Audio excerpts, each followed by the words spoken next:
Investing doesn't have to be hard. If you have to explain a business model to a kid, and if you understand that business, it means that business is doing well. Oh, hello? No way! Oh my gosh, that's awesome. That's super cool. Hey, what's up, man? Oh yeah, Very good. How about you? How's your day? I'm good. I'm good. Good. I had a good day other than I'm currently with my brother and my nephew with like 1.5-year-old son. Awesome. I'm loving my time here, but he gets sick so often and now I think I'm contagious. But other than that, been great. Been great. That's great. That's great. Yeah, man, how you been? How's it? I haven't talked to you since a Saturday morning space call. Well, I'm kind of busy. I've been kind of busy. Well, I used to chat with Citadel Air. So you already interviewed him in one of your podcasts. He's a very good guy.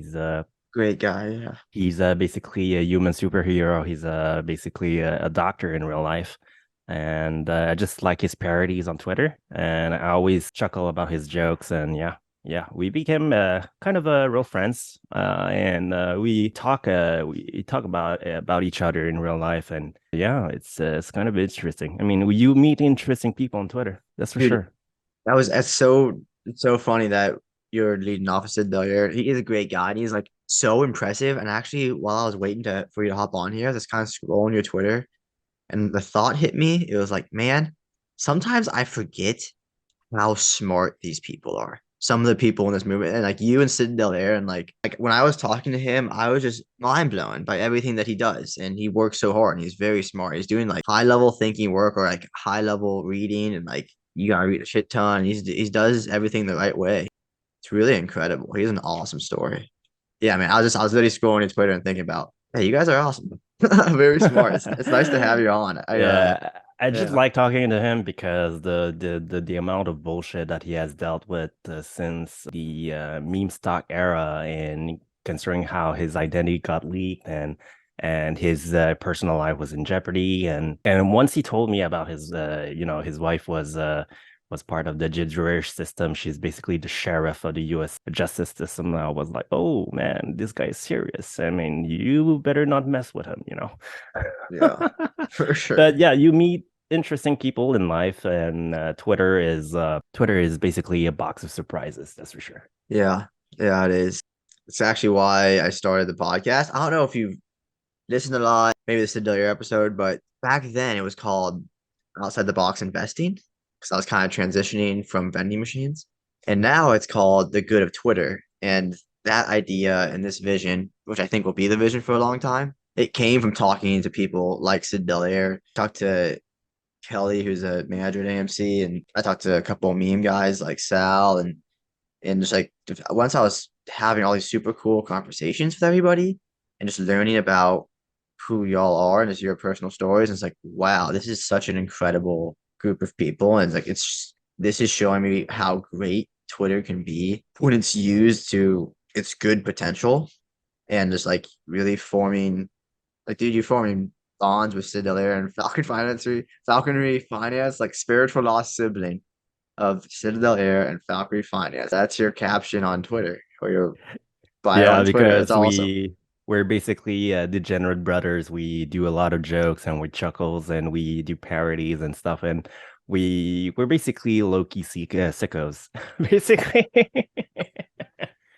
Oh my gosh. No, it's awesome. You guys do great work. I love, honestly, you guys and Sal, like my favorite meme guys. But speaking about talking to all these great people and meeting all these people, I would love to hear your story about how, just your story in general, man. Yeah, man, I'd love to hear more about you. Basically, I got introduced into the meme stock saga because, well, first of all, out of full disclosure, I actually work at a fund, and I've seen some of the order flows that I may have or may not have seen institutional traders that may have been stuck in some short positions. And of course, when the pandemic happened, it's just that there are basically free money everywhere. It was overflowing in the US capital markets, and it was a very good opportunity to tackle on some of those opportunities. And you've seen some of those institutional traders, they got blown up. We talked about on the communities how Melvin Capital basically went bankrupt on some of their short positions, and also Citadel Securities. They basically bailed out in some way or form Melvin. And I got into the meme stock saga because my primary goal was to basically educate retail traders. For free. I mean, I don't take any money or shit. There's no conflicts of interest. And yeah, there's a lot of misinformation about the meme stock. And personally, I believe it is my humble opinion that basically the meme stock saga is something of the past, and the smart money is basically reshuffling their cards to make forward of the state of their current economy, which is a possible recession. And yes, we could enter into a debate of how the White House basically changed the definition of a recession, but Yeah, uh I would debate on that one. yeah, there's a lot of debates on that, and now we're talking about a possible recession. And the interesting facets of the U.S. economy is that the Fed clearly is not backing out on their bet that they need to control this inflation.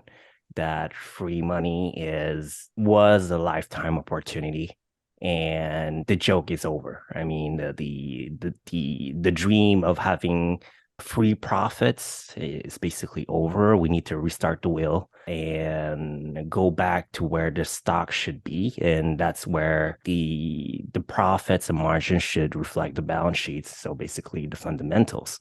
We could debate on how the fundamentals haven't been focused on the US capital markets for many years. So the irrational bull market that we've been having in the last 13 to 15 years, but there's that. Personal story. There's a reason why I have this wonderful cat as a profile picture. It's basically an inside joke. There's a reason why I don't reveal my identity. Basically, my business card is my name is John Doe.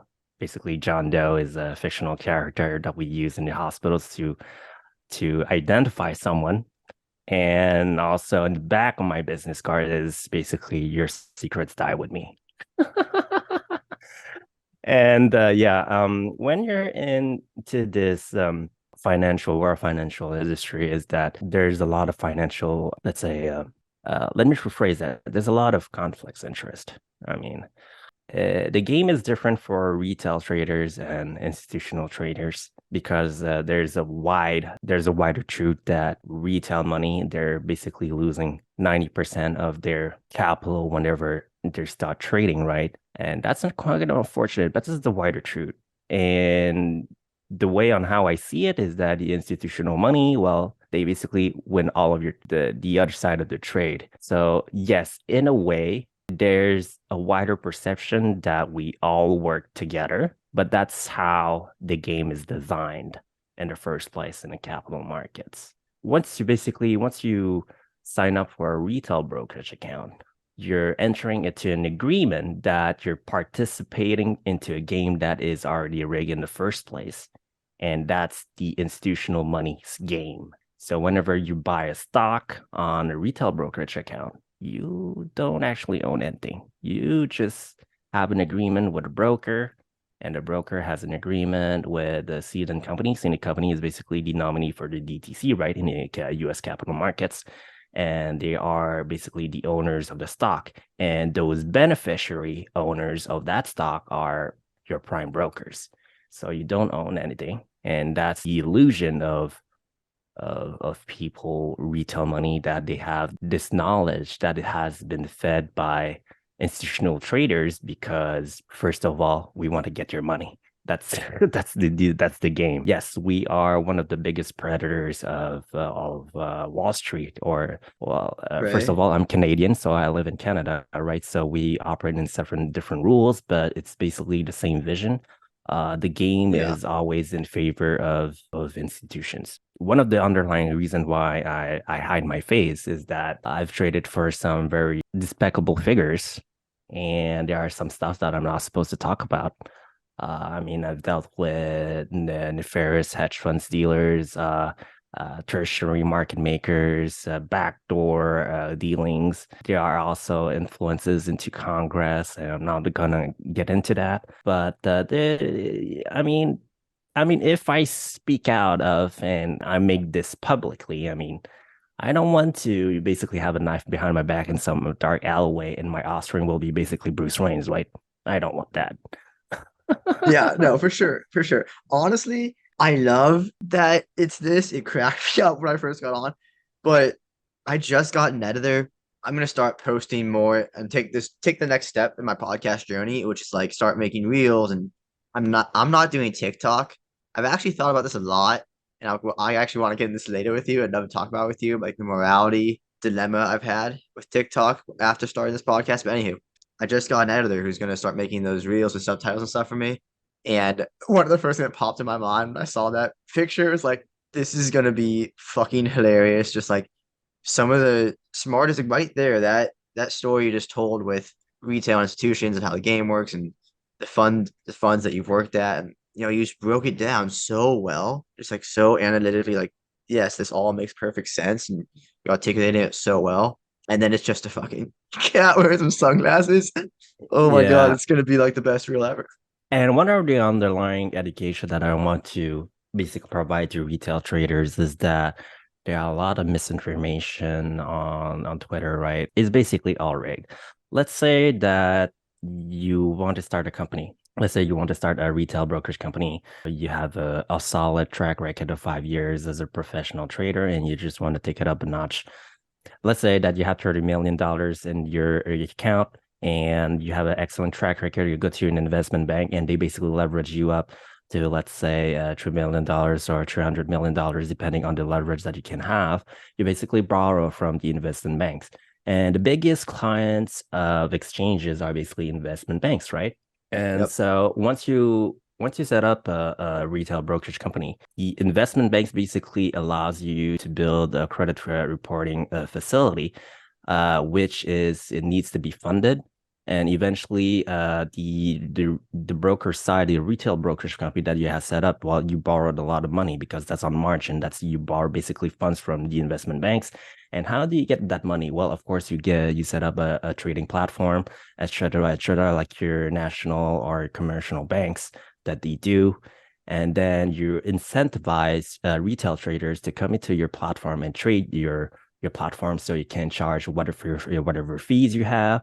And of course, they set up this plan, this nefarious plan of preying on foolish retail trader, basically dumb money, to pour money into that your the money into your platform. So once you blow up, of course, you get all the benefits. You get the winning sides of the trade.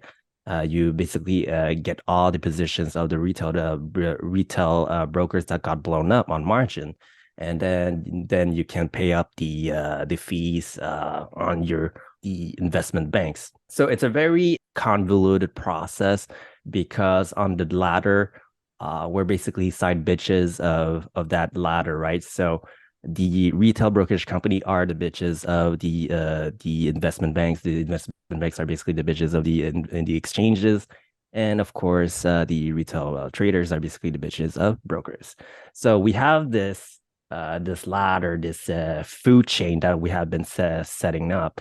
And the false narrative of retail traders, they have been following those trading educators, those false trading educators, but they all have conflicts of interest because once you type out on Google, right, on the SEO results, right, you type out how to trade on stock market. Basically, the first results that comes up on your Google page is basically a broker's affiliate link or some bullshit like that.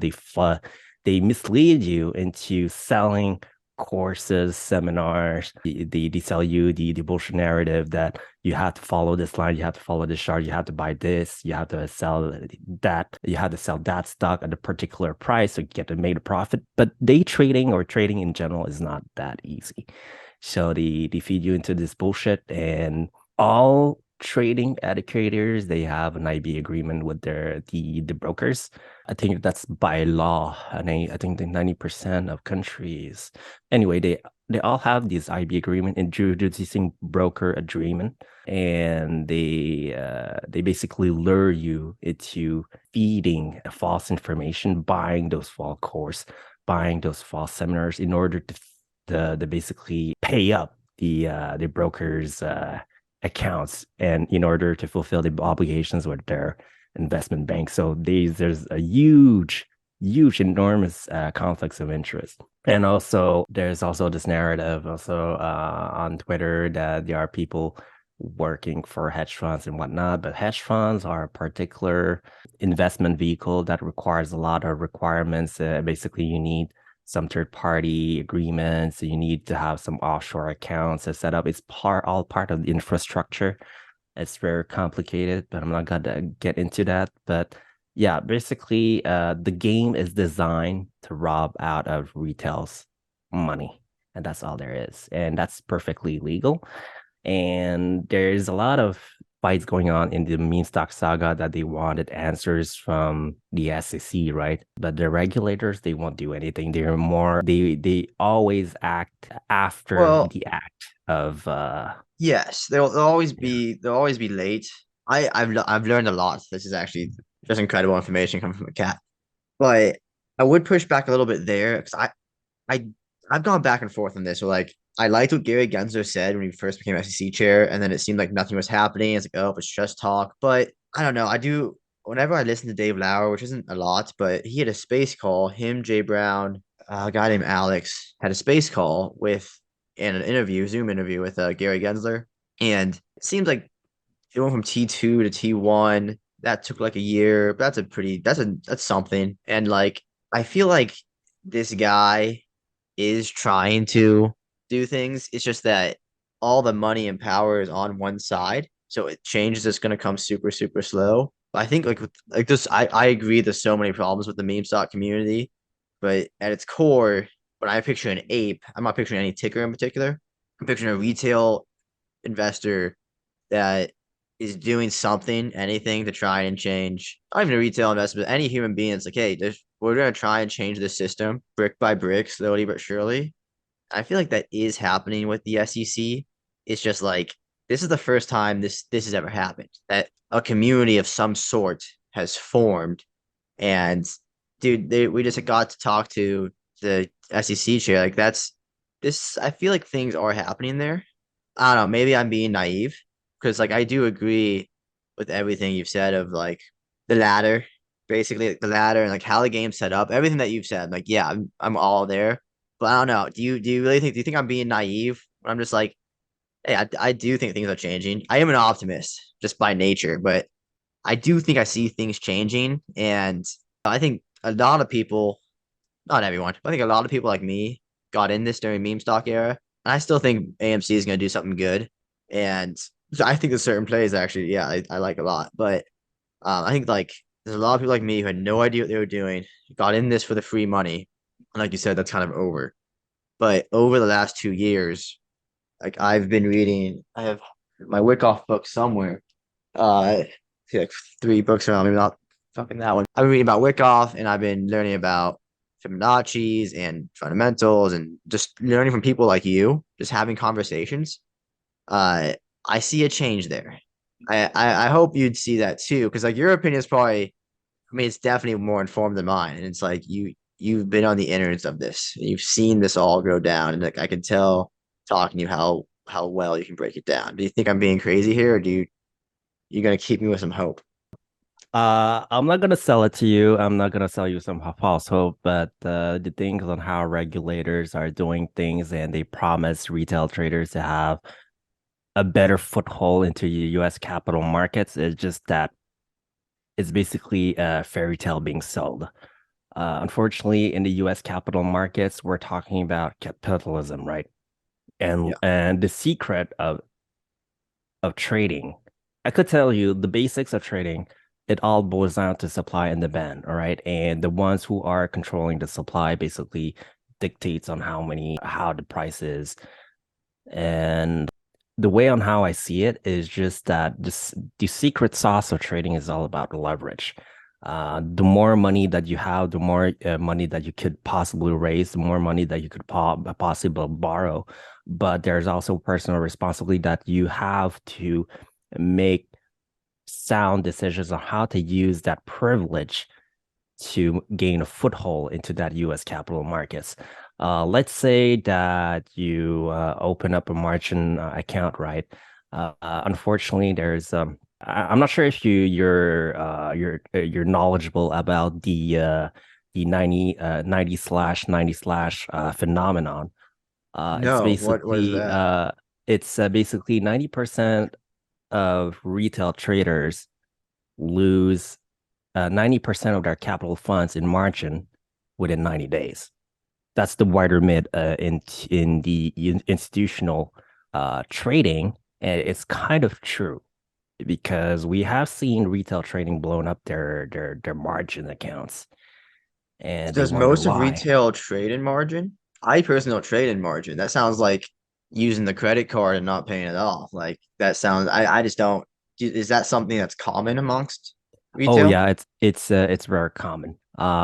You once you have an insight on how commercial banking or prime brokerage account actually works, and you see all these clients wanting to get into margin because basically you borrow money from institutions, then of course there's a wider myth that 90% of these retail traders actually lose their money within 90 days.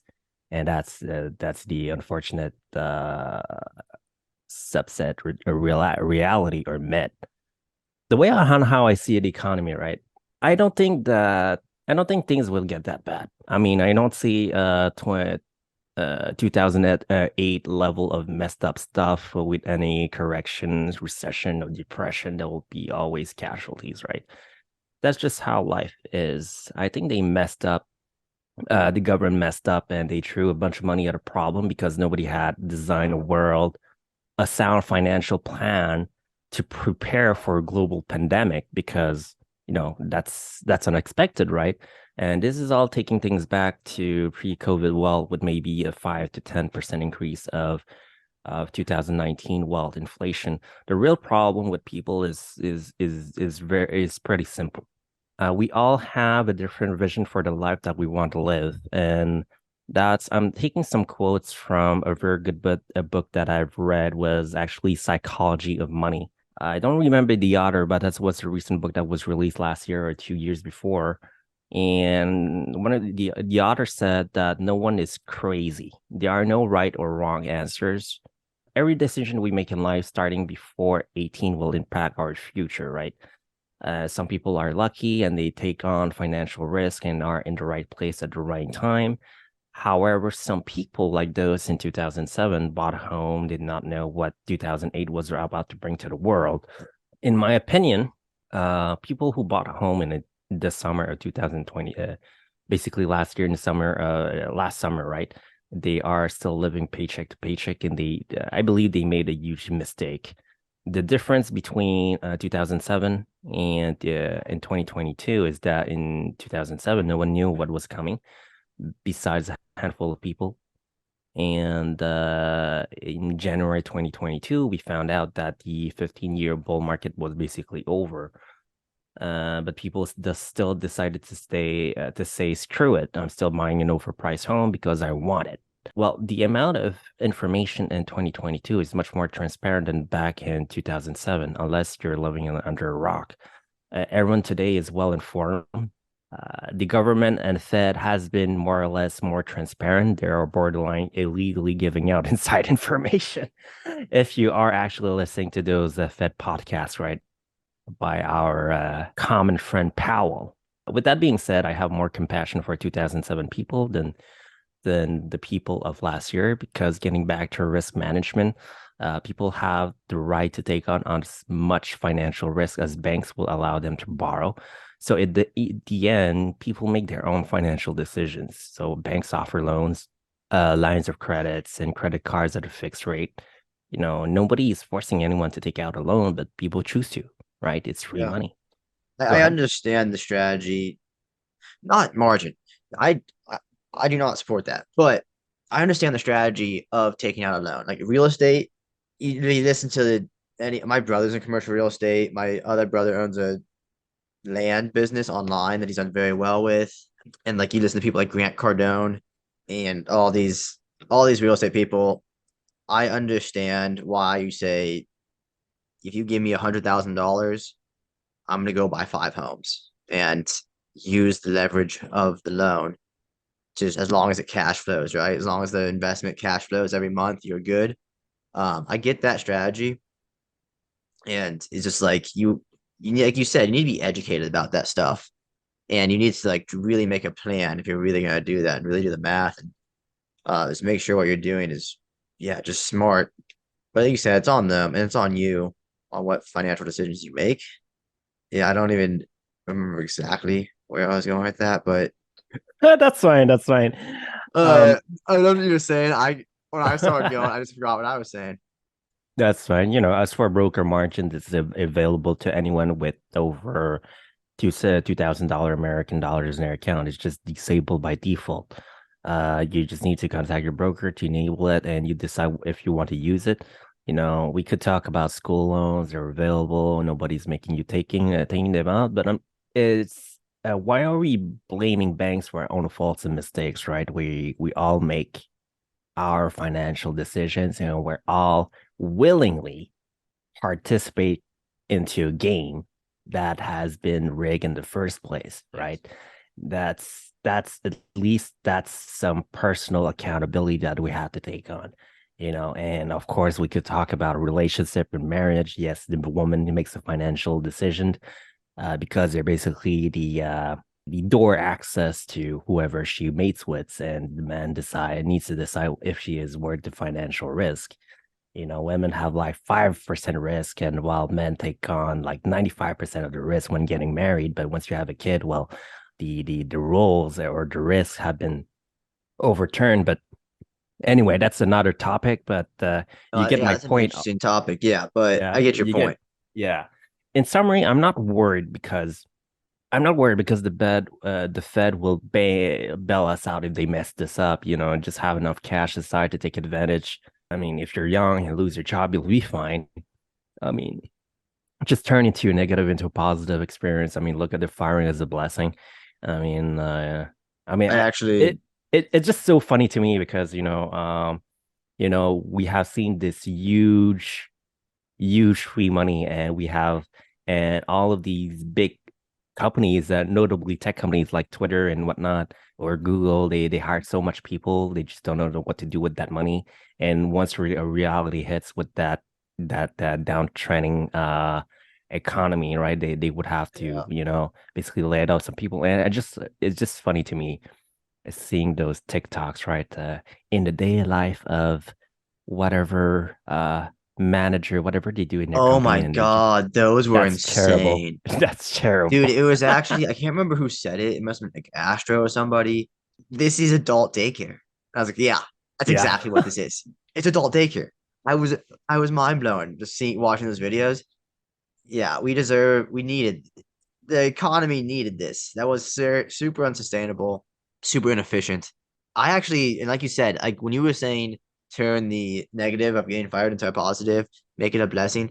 Dude, I'm very blessed. I got fired from my first sales job. I was a CPA, didn't want to do that. Went to Oracle implementation work, so like Oracle, NetSuite, JD Edwards. I was at a big accounting firm and didn't want to do that anymore. So I went into sales. I was doing NetSuite sales. I ended up just like hating my boss and just not enjoying the environment at all. Like sales is a team sport. I'm getting better and better at it through a blessing, but sales is like a very much team sport. And you really need to learn and just learn how like everything that you need to do to provide value. I could go into that. That's another topic. But got fired from that job eventually, and then 2 months later, I'm at a new company, business development manager for Oracle. I'm not working directly for Oracle, but hey, you got any Oracle questions, man? Any Oracle resources you need? I know all about that stuff. Just how my career worked out, and I have great training and. Fantastic bosses and just such a good system and great leadership and mentors and all of that, and it really did turn into a blessing. It it's definitely how you have to look at life. Like, you ever hear of the story of the Chinese farmer and the maybe stories that ring a bell at all? I mean, there are so many stories about Chinese farmers, but I'd love to tell you this one. I'd love to tell you this one. It was a Chinese farmer who had a few horses, and one day the horses ran away, and his neighbors and friends said, "Oh no, that's horrible." And he said, "Maybe." A week later, they come back and they brought like a fucking herd of horses with them. So now I have all these new horses, and friends and neighbors like, "Oh, that's amazing. It's awesome. Congrats." And he's like, Maybe, maybe that's amazing." Then one day, his son is trying to like train and tame one of the wild horses that came back, and he falls and he breaks his leg. And everyone's like, "Oh, that's horrible." He says, "Maybe." A week later, the Chinese government comes and says, "Hey, we're going to war. We need everyone, a son from every family." And they pass over his house because his leg was broken. So the point of the story is you just never know what's coming. You never know what the whole plan is, what everything's going to happen. So I love the mindset that you have. It's just, hey, turn it into a blessing. Because yeah, hard times are going to come. If you work, especially if you work in tech, I work in tech. Man, yeah, people are getting fired. A lot of my friends got fired. A lot of people I know getting laid off, and like, turn it into a blessing. Anyone that's in that position, it's the way to go. So that's my point. I yeah, love the definitely. mindset, man. I love the mindset. Yeah, definitely. You know, it's crazy to me because on Twitter, there's a lot of people I sympathize, right? Not a lot of people know about this because in my personal life, yes, I run a fund. It's a very small fund. We're very low key. We're not very influential into politics and whatnot. And on the side of me is that there's basically a redemption of morality because on one side, yes, of course, Wall Street, yeah, there's this common saying that we are trying to screw people, but that's the name of the game, right? But another side of my morality is in real life, I actually volunteer into some hospital. I actually have a nursing license, and Oh, that's how I redeem myself. super cool. Well, Yeah. here's the thing with like you are trying to screw people. In my mind, it's always been my game is like, hey, go where the whale are going and eat the crumbs. That's what I'm learning how to do. And that's what Wyckoff really taught me how to do. And it's like I've seen an incredible difference from my year one to my year three trading. And I'm only 3 years in, and it's like, wow, keep learning, keep going. But in my mind, the whales are fighting each other. Like, you don't even really give a shit about what's happening in retail world. You're busy playing a bigger chess game. Is that what you're focused on? Or like, what when you're saying you're screwing people, I feel like whales fight amongst whales and sharks fight amongst sharks. Does that make sense? Yes, in a sense, we are not actively trying to screw people. You just happen to be on the board, all right? Yeah. You just happen to be on the board, but the capital markets are basically waves in the ocean. You have to follow where the money goes, basically the waves, the money flow, the order flow, right? So that's where the money is, right? And you just don't want to go against the wave because you might have an accident, you may end up in the hospital whenever you go surfing. That's basically the same way in US capital markets. You have to flow where the money is, and where is the big pool of money? Smart money. That's all there is. And if there's a wider myth that retail traders basically lose 90% of their capital funds on margin, right? Or a lot of their market money and cash accounts or whatever you're trading with, you have a better chance to learn from professional traders, trade like them, follow the wave, basically the flow, right? The orders, how they are placed, how smart money are actually betting, and if you trade against, unfortunately, retail traders, you think like a professional trader, you trade like them, you have a better, you basically have an advantage. You basically, at the other side of the whale, you're still alive, and that's all it matters. That makes sense. Wow, that's wild. You're the first fund manager I've spoken to maybe in my life. I'm just so intrigued by like your insights to how the game works. what is your strategy when playing this game? Like when you're taking a position on the board, what are you looking for before you take that position? How does your team go about this? How do you play this game? It's a very interesting question because my my fund is basically operating on a long-term basis. We're basically swing traders, right? We see the underlying how the economy works, where the money is flowing, whatever the governments are investing into in which sector. So that makes us into an idea. I think that retail traders would have to learn where money is being put to, and that's the biggest challenge, right? Let's say that there's a bigger agenda that the governments or the world business wants to have a greener world. We have greener energy. We want to have greener renewable resources. We want basically electric cars. Well, that's basically where the economy is heading. It's not that hard, right, to figure out the bigger plans of where business should be because that's where the interests the world is heading into. So in that, that's basically your big pool of money that is not speculative, and that is something that is that's basically the foundation of where the money is heading. You understand where the money flows in the bigger scale of where the portfolio should be, right? But there's also about a thing about monetary policy. All right. Is the Fed being honest with you? As in the last recent years, they have been more like, in my history of trading, in my history of learning the process, is that there has never been a soft landing in the economy. Never, ever, once in So Ray the Dalio's lying to me? yes, there has never Oh been a soft man. landing in the U.S. economy.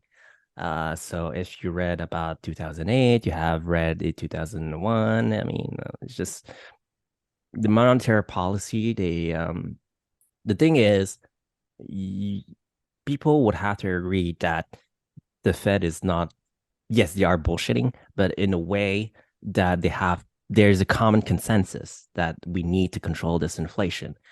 And in order to control this inflation, there would have had to be pain in the US stock market, right? And the unfortunate reality is that your retail traders are just basically the bystanders, the byproducts of that damage done in that economy. Yeah. And of course, a lot of people will be wiped out off the board, that chessboard, right? And of course, you just happen to be, let's say, the wrong direction of the wave, right?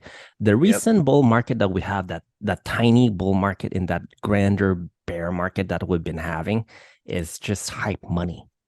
You have this ridiculous money pull into the AI sector because that wider revolution of ChatGPT and a lot of people are betting their money into that is something very speculative. Yes, so we know the intrinsic value of what AI brings, but the Fed is not fooling around. The overall consensus is 2% inflation target. There would have been pain, and this wouldn't be the right time to invest. And yeah, I mean, I like the stock market. I just like to see the stock market as a bigger chessboard, right? Yeah, me too. Uh, Yeah. Institutional money, we don't see retail money as a challenge in our chessboard because we don't see you per se. We only see other institutional money, right? Yeah. It's And it's like the sorry to cut you off real quick, but something that's kind of, as you say, the wave. I honestly think the terms of whales and fish, like just the ocean analogy, for some reason, it does work very well with the stock market, so does the chessboard. But honestly, it's almost like an ecosystem, like you said, and retail are just these little fish, or these tiny fish, and little fish gotta swim, man. You gotta swim and eat the plankton. Like, uh, yeah, I mean, I'm a whale, right? You're basically like shrimps. I don't even see you. You just happen to be exactly. into my mouth, and I just, ride the wave. And the way on how I see it is that my sole interest as an institutional trader is basically cannibalize on other institutional traders. Basically, get their assets and have them their assets mine. So we keep growing, growing, growing, and that's how the game actually works. And if you get wiped out as a retail trader, who gets your money? Basically, your brokers, because Yeah, that's the bigger fish right there. But it's don't the next size fish. exactly. There's a lot of misinformation on Twitter, right? Whenever they want to see a fun fail, right? There's this grander fantasy because they want institutional trader to fail. I get that sentiment because that's basically my target, my dream to cannibalize on the U.S. stock market to have some others financial assets to be mine. But that's the name of the game. There's this misconception of, you have to be in a way. Yes, you have to be very smart on the chessboard, right? It's very hard. Whenever you're trying to transition from institutional money to retail money, the the the thing is when you're as a retail trader, you're basically alone, right? You don't have any people working for you. You don't have any pooling of decisions to help you in your financial decisions to make a move on the chessboard. You're basically alone, but as Yep. institutional money, you basically cheat because you have this pool of money. You pay up people to do whatever they are hired to do to hire to get you some money from the U.S. capital markets, right? So they can't cheat, right? But in the wider scale of things, is that institutional money cannot cheat other they cannot cheat against other institutional money because they are getting audited, right? Because every positions that you have, either long or short, you will have to report to the SEC. And who are the auditors, right? The SEC actually hires an investment bank or a management fund to be an auditor, and they basically investigates every other fund to actually be transparent. And it's really hard to cheat against other institutional money, but institutional money can actually cheat against retail trader. So that's Holy the kind shit. of the name of the game. We are trying to dismantle an institutional trader as an institutional trader, but you cannot cheat against them because you're getting audited by other players of the same playing field. But retail trader gets Oh, that makes screwed. so much sense. Retail trader gets screwed by the broker because you cannot cheat. You're alone, right? Yeah. So you have this burger financial board, right? This chess board, right? Because I've seen so many information misinformation on Twitter. Oh my God, those FTDs. Oh my God, those shorting positions. They are lying to us. No, they're not lying to you. They have to be transparent because if they are lying, there are heavy penalties. There are agreements for other sharks to get your assets, and Yeah. that's not something a fund would want, right?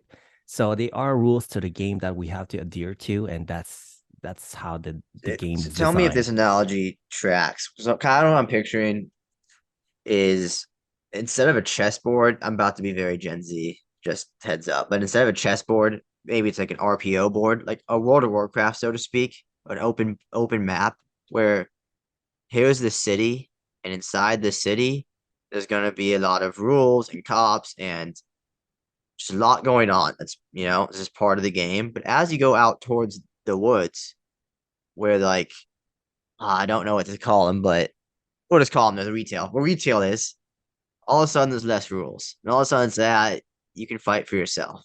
I think most of retail understands that. Is that a correct analogy? Does that analogy make sense? As a gamer's perspective, yeah, it does make sense. Okay. Yeah, I feel like I am pretty shocked actually how it works because it just makes so much sense. The second you said it, I was like, oh my God, they're auditing each other. They can't cheat against each other, but they can come and play the game against us. Um, it just, yeah, of course. Why did that? Let's say I operate a fund in New York, right? And basically I'm one of the biggest apex predators of the U.S. Capital markets, right? So basically, you're cheating against retail traders because that's the name of the game. The game is already rigged. And let's say that one of the auditors is Goldman Sachs, right? Goldman Sachs is a very notable figures, and they have been auditors in the in Wall Street, and they are checking every move that other sharks are doing. And if they are cheating, Goldman Sachs has all the benefits under the SEC. I believe there are some filings that the auditor has some benefits if someone is cheating on a chessboard. The Goldman Sachs can get a percentages of the fines on top of some financial or leverage that they could pull off from that institutions that they have found out that they are cheating. So that's basically, as a fund, you don't want to get caught cheating because you don't want to lose your assets, you don't want to pay up a fine. It's just that's how it is. That makes sense. It's kind of crazy how well respected the auditors are inside the banking world. I got my CPAs. I have friends that actually do it. They actually do audit, and they're incredible. They went to Big Four and worked their asses off, and oh, now most of them have moved on to kind of roles in finance, actually, for hedge funds or banks. And I've never really thought about auditing from that perspective, what they're actually doing when they're auditing at banks and finance. And that makes perfect sense. Mhm. That's what they're doing. And And why do you think there are cleanup crews, cleanup departments in firms? Because if someone makes a mistake, they wrap up under a rug and they make sure that their numbers are correct. But that guy who made the mistakes, well, he may or may not disappear. I mean, that's what I'm saying. But why do you think there are cleanup crews, departments that are rectifying mistakes within that own firm to make sure that they are not caught by other auditors? Because that fund, your main goal is to make sure that you're not cheating. yeah, 100%. That So, I does mean, that make sense? yeah, Yeah. no, there's such a strong incentive there. Is really what I was trying to get at is that you don't have as strong of an incentive in a lot of fields of life. Yeah, like in a lot of different industries, especially you go government, there's not a lot of reason, self-interest to go find fraud. But in this area of the game, in this area of finance and that industry, there is so much incentive there to go find out someone's cheating. Let's say that there is a benefit side of cheating, and that's called the cost of doing business, right? That's how we call it. I mean, there are a lot of articles about Citadel Securities because that's how the meme stock, they are basically against Citadel Securities, but they just don't understand their business model, right? So let's say that there's a fine of $50,000 for every violation they have been doing, misreporting a trade, right? Well, they're just gonna pay up $50,000 at the cost of making billions of dollars in revenue in a year. Would you want to lose $50,000 to make billions of dollars of revenue, or respect the name of the game and not spend $50,000 because you have been respecting but not making billions of dollars of revenue? Of You know, course, you're that gonna needs make to the billions change. of Yeah. dollars. Yeah, no, Yeah, that needs to change for sure. That's when I think retail comes back into the picture, really for the first time again in the picture. Like that's something that when retail puts a focus on, there's because of social media, of Reddit and Twitter and YouTube, like retail is able to gather in the millions now and able to make their voice heard. It's like protesting, but in the finance world, it's almost Web3 protesting. How like Web 1 is social media, Web 2 is the Internet of Things. Like it's connecting my watch to my phone or whatever, and then Web 3 was just finance, just the Internet of Finance. And like for the first time now, there's Web 3 protesting. This is like how you go occupy Wall Street. And from what I'm seeing, things are happening. It's very, very, very slow, but that's kind of how change goes. And I do see the wheels turning for the first time in my life. First time I can recall. 'Cause, oh wait, nothing happened. Now it does. This is something that you hear about all the time if you're paying attention. Which now there's millions of people paying attention. Of yeah, they just got fined $50,000 but made 50 million. And that happens constantly, and that's not an incentive to actually stop acting that way. And that's one of the things the SEC with a fight in maybe a year or two of a fight with time. That's something they could change. It's like, no, if you break that rule, we're gonna take maybe one day more than what you made would be the goal. But you know what? Maybe it goes from 50K to we're taking 60% or 40% of what you made. And you fight incrementally like that. I think that is happening. I think there are steps being made. Uh, of course. So the yeah, thing is, the funds are really smart on doing financial decisions whenever So if let's say if you pay a small fine, right? I just, in a way, I just dislike how Citadel Securities or Citadel Corporation or whatever how they called, Mhm. they were basically gloating because they allowed all of their employees to go into Disneyland or Disney World, right? That's Yeah. actually being featured in the financial news. So they were gloating that they made a lot of profits into 2022 or 2021. It doesn't really matter. But the thing is, you may dislike them, but you have to appreciate how they are smart enough to circumvent all the rules, all the things that the SEC have been filing because it's the cost of doing business.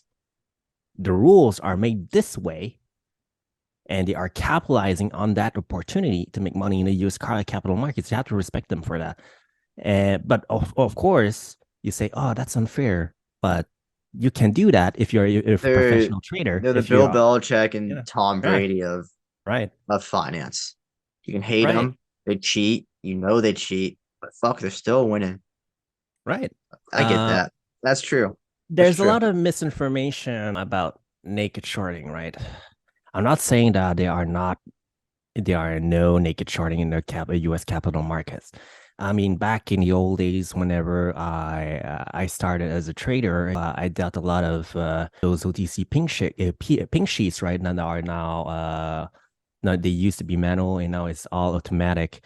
The lack of liquidity in the U.S. capital markets, especially in penny stocks, yes, the market makers can create naked positions in order to drive liquidity attention into that stock to trade, right? Uh, and I don't see naked shorting in general to be widely present in the Nasdaq or at least in your stock exchange in the NYC, right? But in penny stocks, that's kind of a normal occurrence because you want to drive in liquidity there if there is interest, right? Yeah, no, that makes sense too, because there's more likelihood for that stock to get delisted, which Right. like that's why you go after Toys R Us and AMC and GameStop. You go after failing business models. I understand why it happens. If there was no incentive, if I'm playing this game to win, and if you and me are exactly equal in every way, but I just have a lower morality than you do, most rolls of the dice, I'm gonna do better. That's just kind of if you can get away with it, like depending how the simulation plays out, how the roll of the dice plays out. Like if you can get away with it, if you could find the right ways to do it, and you're smart enough, like Citadel, or you just straight up Yeah. cheat, break laws, whatever it is. I get it. I get why you do those things. Hmm. It 100% makes sense. But I think here, I don't think all the meme stocks are gonna win, but I think when you get the right formula, I think AMC has the right formula where everyone did get caught. Everyone got caught in a bad spot that was in this play, and it's gonna take a lot. You gotta fucking save the company first off, and I think I believe it is happening. Retail has their opinions on what Adam Aaron's doing, and I could go into each and every decision and what I think is good and bad. But at the end of the day, I think what he's doing is good, and the company seems to be doing better. Movies seem to be doing the overall movie theater industry is doing better. There's a guy named at Stock Retail or at Retail Stock, one of the two. He puts out great work. He's worked at the Dow Jones, I want to say, with Dow Jones and like in the financial markets for like 20 years, and really excited to talk to him. But he puts out great industry info, the movie theater chain, and like it's like yeah, everything is going good. The company's gonna live. And now that's like okay, that's the next inning. We're like inning two of the game, maybe, and okay, or maybe quarter one of the game, like quarter's over, next quarter start, and like the company got saved. It seems to have a very loyal retail base. How much does retail own? I don't know. People are disputing about it. But in my mind, and due to technical analysis, that's a big part of it too for me. But in my mind, like there's a chance here. I think actually more than likely, I have money in the play, and like I have the money in the play because I think we're gonna win. I think this is a rare moment where just through the attrition of retail and the community and for whatever reason the love of movie theaters, whatever reason it is, for some reason it happened here in the stock. And I lots of factors, multivariable for sure, but very loyal fan base, very loyal retail investors, like Apple investors, but louder. There's sky high cost to borrow, like sky high days that covers super high. All of it's more than when it went from 12 to 72. Now that would be like something like high now, like 44 bucks, whatever it is. But all those numbers are bigger. I do think there's a chance here. I really do. I don't know. I guess I'm being defensive because every time I'm like just talking to you, I'm like, oh God, dude, retail really can't win, huh? But I think Do that's you want part to of where this is know a coming from. terrifying fact? Do you want to Yes. know a Yes. terrifying fact? Yes, I do. The amount of retail money in the US capital markets, let's say they are all directly in cash and you're willing to bet against the economy, right? All at once. They actually have the power to collapse the entire US capital markets if you pull all of that money. But the thing is, the reality is this: the game is set to be rigged against you because you cannot cheat. You cannot pull money and do organized collective movement to collapse the entire US capital markets. That's not happening. But the thing is, you have enough leverage, you have enough money, and if you outsource all the money to be all cash, you actually have the power to collapse the entire economy. And that's the truth. But the game is designed in a way to be decisive, to be divisive, and that's how it is. Absolutely. Absolutely. I mean, society's designed in a way where it's not hard to do. It's not hard to do. You leave people, children or adults to themselves for long enough in big enough crowds, tribalism breaks out. For whatever Yeah. reason, it's going to happen. And you've seen it inside AMC and the meme stocks. There's definitely a crew of people against, I guess, kind of the masses, but there's like these, I don't remember all the names, and terrible and all of them. And it's interesting. There's just a crew of people that hate Adam Aaron, hate the CEO and think he's out to bankrupt the company. And um, it's a lot of nonsense, honestly. Uh, but I don't know. Maybe they believe it, and maybe they have the reasons. He has lied to us before, but he's playing a game, and I think he's playing it well. He's definitely, in my opinion, taking power out of retail's hands and putting it in his hands. But I think that's because he's like, hey, y'all, I do this for a reason. I'm this guy for a reason. I've done this before. Hell, he was the president of the 76ers and turned that fucking franchise around. That's impressive. And he's done this. He's been here. I'm okay with that. I'd rather bet on that, on business decisions. I want the CEO and the business people making the business decisions versus the investors. But as you were saying, we have that power. That's fucking crazy. I never thought about that. Never knew that. But we do have a power now inside certain stocks, inside certain communities, which I call that's in my mind an ape.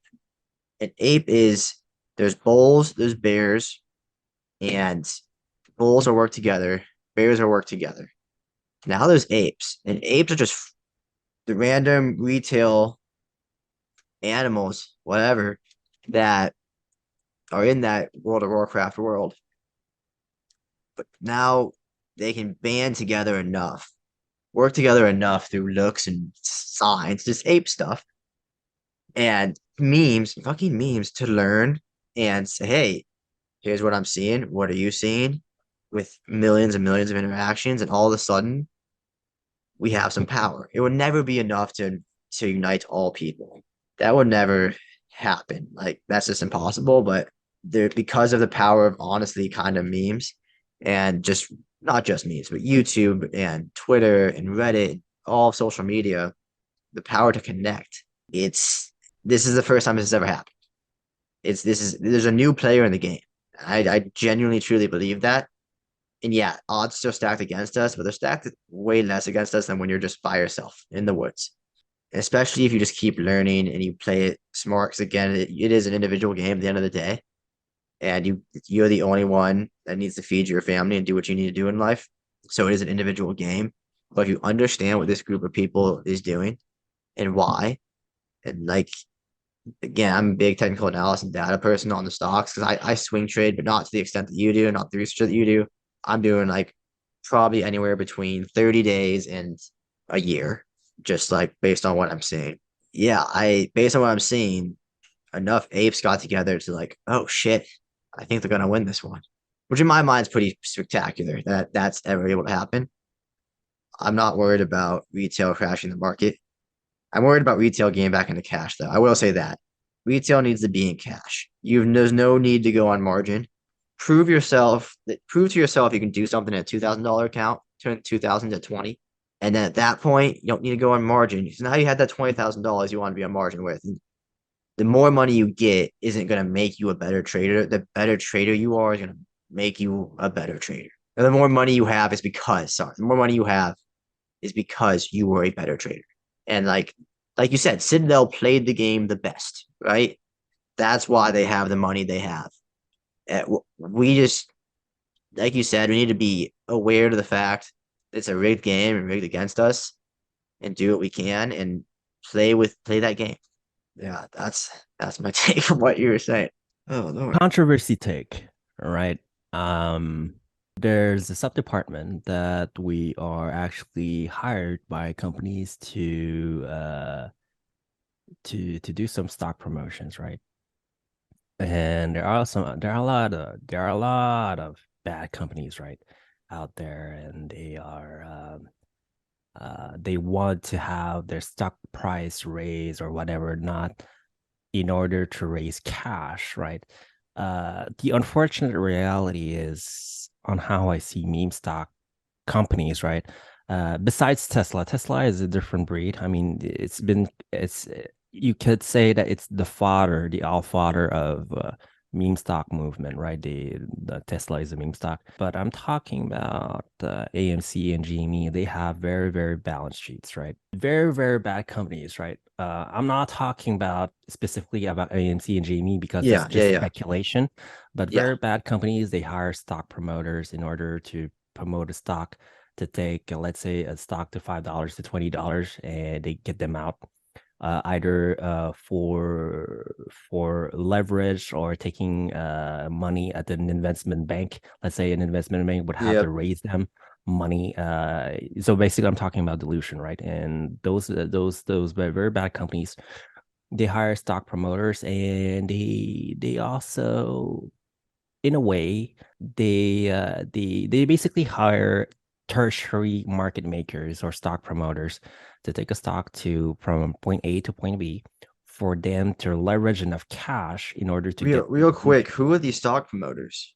Stock promoters, they could be brokers, they could be fund managers and whatnot, right? You don't actually see them, but they actually lure retail traders into FOMOing into that stock.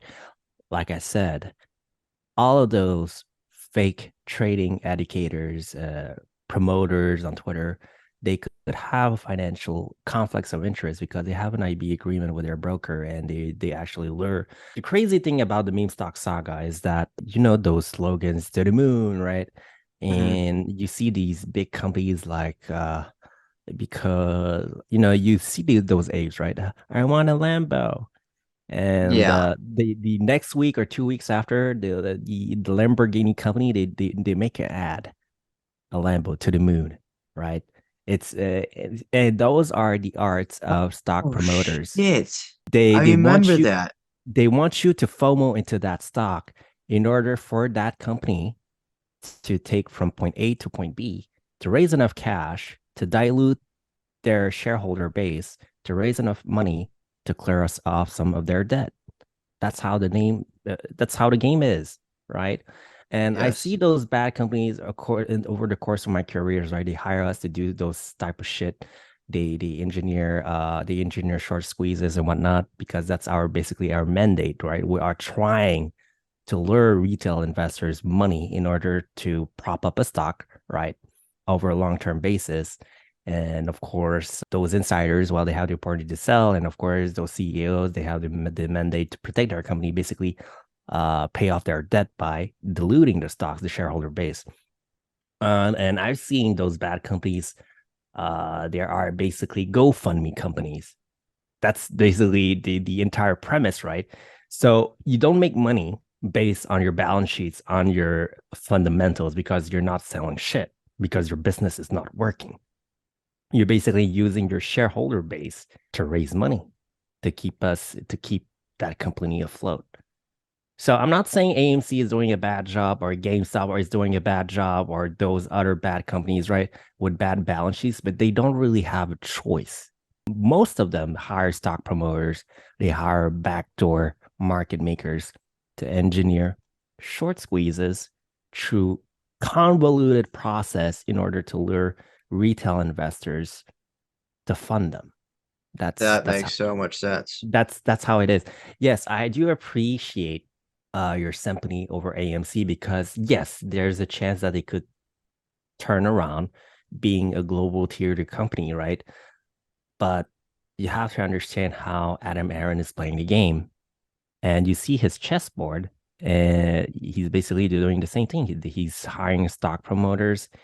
Well, allegedly he's hiring stock promoters. He's really friendly on Twitter. He's trying to be friendly with, on social media, right? Yeah, But absolutely. and that's how it is. They are all trying to prop up money in order to increase the bids for insiders and to raise money for insiders to sell at a profit, but also raise enough money for investment banks or fund managers like Intera Capital to, let's say, enter capital. They came up into a deal. Let's say like I want to buy Ape stock for 52 cents or It was 66 cents. 66. It was in the Yeah. 60s. Yeah, but there was Yeah. also a bid at 52 cents Oh, okay. and they got in, all right, and they got out at, let's say, I don't know, $3 or $4 or whatever it may be right now. But you have to understand the name of the game is just that there's a player out there, smart money.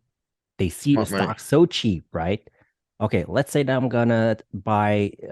Let's say I'm gonna bid this stock at 66 cents. I'm gonna take you out at $3 or $4 for AMC enough to cash out enough cash to dilute its shareholder base and stay afloat because with your money, unfortunately. But of course, No, you can be that hopeful. You that could be makes sense. hopeful. You So could be here's hopeful for the company to turn around based on their balance sheets, and they're trying to kick up this popcorn business, right? But that remains to be seen in the next two or three earnings, right? But the fact is, AMC has a very bad balance sheet. Adam Aaron is doing all he can to prop up the stock, the bids of that stock for his buddies to cash out, but also leverage enough cash in order to stay afloat for his company because his business is not making enough money fundamentally. Yeah, I Unfortunately, don't I agree. I agree with everything you said actually. It all makes a ton of sense. I don't think that's necessarily working against what we're going for here because I've known that dilution, like when I first got into the play, I got it right before dilution happened, and that's what sent it up to 72. And dilution's what's because that's how his buddies cash out, right? Like I actually AMC I've not played this well. This is my first play. But with Ape, like I got in at one and I left at like 250. Like I sold it great. all and put that back into my AMC and like I learned from the game, like, oh, I see what they're doing. They're gonna get in very low and they're gonna take the profit at whatever it is, 40 to 80% of its peak. I'm going to get out in a safe area, get in and get out in a safe area. And that's kind of honestly wake off. I would a lot of credit to that. That's what it's taught me to do is just look for accumulation and distribution from the whales. So that's like my strategy of when I say, hey, that's just the giant whale, just go follow it, eat the crumbs. Just go eat the crumbs and you'll do well. You have to learn how to do it. So like I am always looking for catalysts and stuff. That's what I'm hype about. I knew Ape. I wasn't loud about it. I didn't know. I shouldn't say I know, but I thought Ape. I strongly was strongly thinking and feeling that yeah, this is dilution, but dilution is what sent us up every time dilution is hit. We if you want a squeeze and the numbers of cost to borrow and short interest and all this stuff sky high, so it's all there. It has to line up with the options chain and a lot has to go right. But all of it's there. If the sun or moon shine in the right way, it can happen. And in the history of this stock, for whatever reason, which is actually it makes a lot of sense. It's call it Antero, whoever it is at that time, they're allowed to sell. It goes up, once they're done selling, it comes back down. And every time dilution is hit, again, it's for whatever reason, somebody's selling or ape selling, like it does that again. And those are the catalysts we need. I think retail understand. I think retail understands a lot of this. It's super interesting hearing you put it the way you're putting it, and that's exactly like you said. He has to do what he's doing to keep us alive. And yeah, I guess his buddies are making money along the way, but you can make money along the way too. Do what his buddies are doing, and you're plugged in enough to know it. And Exactly. And all the filings are there. And yeah, the biggest weapon that retail could ever use, right? Of course, I'm not talking about a Bloomberg terminal because that's not accessible to most people. But the secret sauce, right, is the SEC filings and Yahoo Finance. That's all you need. You don't have to dig deep enough in order to understand how smart money is moving, right? Because once you see a fund, right, they are buying at stuff. They have an agenda. They want to take a stock from point A to point B, right? And in the terms of Antera Capital, you know what they're doing. They are just profiteering from the arbitrage difference between the preferred share that is Ape and the common stock. They have a goal there. They are there to make a profit, right? And you could follow that trend into following Enter Capital on what they're doing. Of course, there's always a delay of 45 days following the act and that filing, right? But you still have a chance following what they're doing and capitalizing on that, right? So if you understand how institutional money is actually working or moving or flowing into the US capital markets, and in a way that you're not following retail money, you have the odds of actually winning on that chessboard and taking more and more and more until you take more leverage, until you take more. That's how it is. I mean, I've seen a lot of these companies, right? There's this bigger misunderstanding or lack of understanding of misconception, I'd say, from retail traders is that overshorting leads to bankruptcies and whatnot. No, we're not doing that. We're shorting only retail companies or bad companies with bad balance sheets because, they are doing a bad job, right? That's how it is. yeah, We are not doing this out of malice or whatnot. We are just trying to correct what the earnings should be based on that balance sheet. That's all there is. But if you tackle or prey on that difference to you if you benefit from that correction, let's say you want to take a stock from point A to point B, if either you're long or short, and you see that institutional money is doing it, you have a better chance on getting that money, that piece of the pie, and getting a small profit left by a whale, right? yeah, I do see AMC turning around some of their assets or company or basically ease off their debt, right? yes. But we have to base off of reality that they still have a bad balance sheet. They haven't made a sound financial decision to improve their fundamentals. They are trying to, at least, right? They are Right, trying they are to. trying to at least. They are trying And to. a lot of it's actually just some is not in your control. I mean, anyone that doesn't admit luck is part of anything, a part of everything. You're just not being honest. And part of this industry is what's going to happen with movies. Are movies going to come back in the way that honestly they've kind of lined up to come back? And there's a lot of them. And again, there's retail stock retail guys. That's where I'd start if you ever were interested in learning about the fundamentals of movie theater industry and everything that's coming out and all the stuff. And that's part of it. But then you have to go a layer deeper too, where it's well in the contracts for these actors who get paid off like basically movie theater deals or movie theater sales.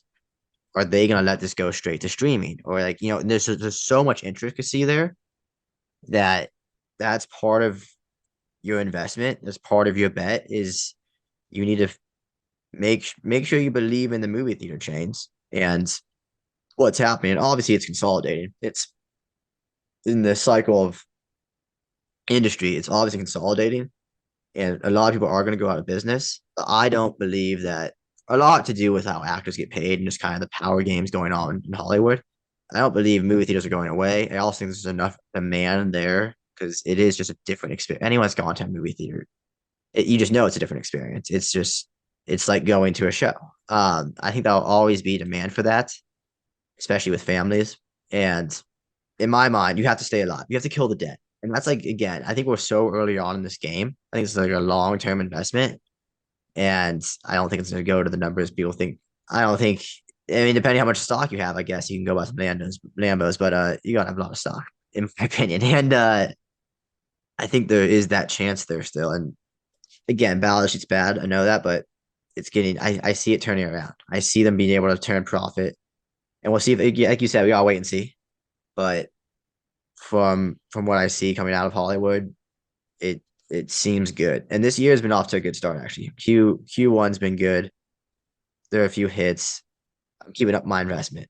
I don't even go to the movie theaters that It's much, but I'm keeping crazy up on it. Yeah, because you and I we are on a different playing field, right? But we have a common, let's say, a common set of visions that we can agree on, right?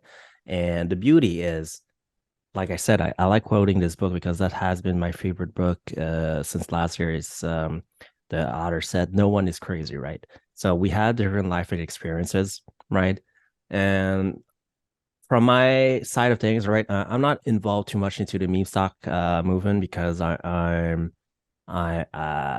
more on the these defensive strategies about the U.S. economy and whatnot. So we're basically viewing monetary policy and the greater things about the bonds and whatnot to make sure that we are hedged probably well or what's to face in the coming months, right?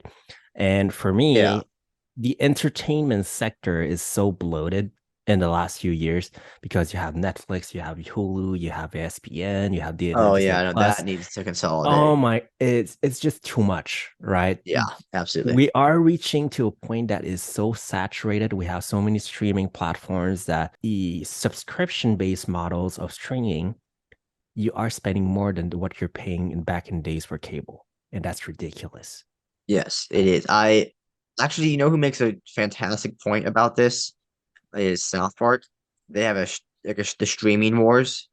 It's a little like two, maybe three episode series they have, and it does the satire of it so well. It's actually highly recommend. Highly recommend. It's Oh, funny that I've seen sometimes, those. I've yeah, seen.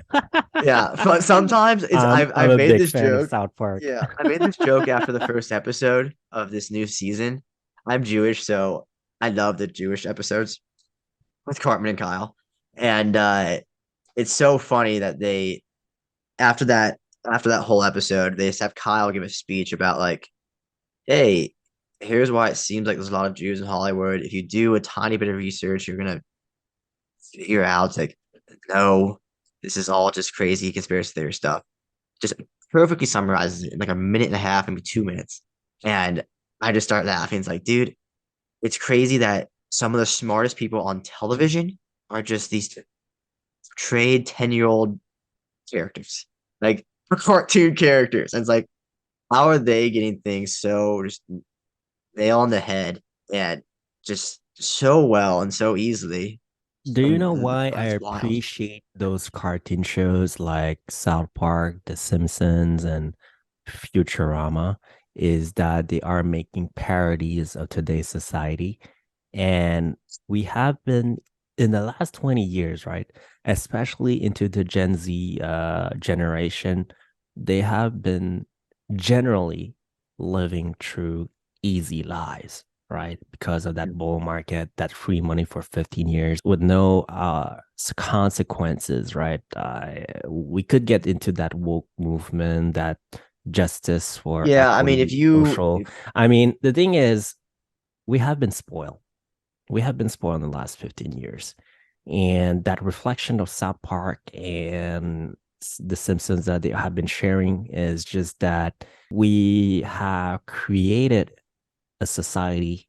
You know, there's a saying about when there are easy times, we are creating weak men, right? mhm. Weak men create Investing. hard times. Yes, that's absolutely. And those hard times are coming in the next few months. And in the last few months, it has been no, there are a lot of people who were facing harsh realities because they got booted off from tech companies. But that's just the start. It's nothing. It's nothing, but bigger things are unwinding. That bigger correction is coming. And there are a lot of people that will caught off guard because they have been ill prepared of what's to come, and they would have to be really, really smart on how they spend their money and, basically survive this. I mean, I've lived through 2008, not as a fund manager, but I've seen the intricacies of that side of the business because my father was actually also a fund manager, so it was basically was a family thing, and I get to learn a lot. I got to learn a lot from him, and what happened in 2008 was unparalleled, right? And the amount of free money that they have been put into real estate was phenomenal, and the lack of reference and credit checks, that was something that people didn't expect, and that was the fault of the big banks, and unfortunately. But the point I'm getting at is that investing doesn't have to be hard, right? If you believe into something that will work out at the end, let's say that if you believe in the theaters and you remain in the business, that's props to you, right? Investing doesn't have to be hard. You have to understand, if you have to explain to a kid a business model to a kid, and if he understand that business, it means that that business is doing well. If you explain Coca-Cola to an 8-year-old kid, he's gonna understand that it's going to be a successful business because it's all around him, right? It Hmm. doesn't have to be hard. Like I could speak about the makeup industry. Like makeup industry is $1 billion industry, and they just capitalize on making fake ass products based on oil, and you just capitalize on insecure women to get that product. But that's how it is, right? That's an Hmm. unfortunate reality. Yep. The thing is, the stock market, I'm sure that we can both agree on they don't give a shit about our feelings, right? It's just a pool of money that people hope that that business can be successful, right? And if you see the bigger agenda of politics, we want a greener world. We don't want oil. We want electric cars. We want this and that. We want more renewable resources. Hmm. Yeah, of course, it's a fairy tale, but you know where the money is pulling. You know where the money is being set into those businesses. So that's where the future is heading, right? But if you have a vision of at least 20, 30 years, 40 years apart, because that's called investing, if you want a business to try for the next 40, 50 years until your retirement, right? It doesn't have to be hard, but if you are doing your due diligence, you understand what the business is doing, and if an 8-year-old kid can understand what the business is doing, then you should be fine. I mean, Yeah, if you that sell me makes Coke, sense. if you sell me Coca-Cola, of course I'm gonna buy it because I understand how that business works. It's everywhere. It's global. It's corporation. Absolutely. Unfortunately, I do have to make dinner, so I'm gonna have to end this pretty soon. I would love to do this again. I'm learning a lot, and I'm very much enjoying this conversation. I wish I could let it go for like another 3 hours. It'd be awesome. Yeah. But to before we sign off here, a question I always like to ask at the end, and it's if you could have a message for anyone listening, and that could be anyone in your mind at all, or just the general audience. If you have any advice, message, anything at all you'd like to leave with, or even just me with, what would it be? Advice in terms of the stock market or Life, the stock market, anything at all, honestly, whatever's in your head.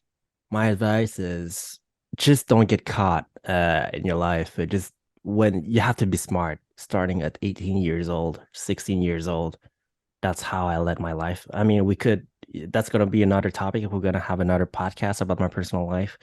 But you have to be smart starting at 16 at 18 because starting that's going to define basically your future.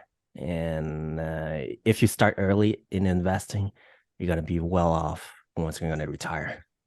That's all there is. Hell yeah. I appreciate it. I appreciate your time. Oh, actually, one more question. This is a Lex Friedman thing, and I just stole it, but I love it. What's the meaning of life for you? What would you say the meaning of life is? And I'll let you go.